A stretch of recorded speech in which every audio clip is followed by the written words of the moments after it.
Sali Berisha do të heqë doganën, por jo non gratën. 2 ditë pasi doli për herë të parë kundër idhullit të tij Donald Trump, Kryedemokrati paralajmëroi reciprocitet për tarifat tregtare me SBA-n. Mirëpo Berisha harron se për të arritur këtë përpara se të negociojë, siç thot ai me shefin e shtëpisë së bardhë, duhet të mund Edi Ramën më 11 maj.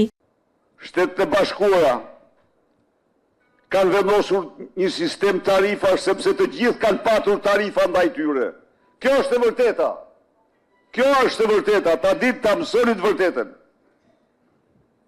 Të gjithë këta që qahen sot kanë patur tarifa. Shqipëria do ketë asnjë tarifë për mallat amerikane.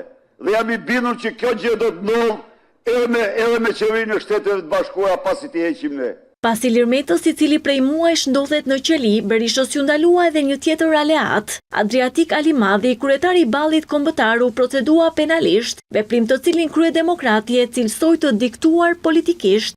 Nga ky regjim, i cili në vitin elektoral vendos të arrestoj liderët e 3 partive kryesore opozitare dhe në sfundi mram në mënyrën më brutale,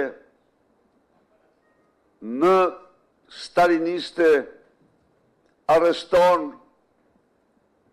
kryetarin e një partie tradicionale të ballit kombëtar në lokalin e tij, vetëm se u kërkoi, i pyeti çfarë doni, pse keni ardhur?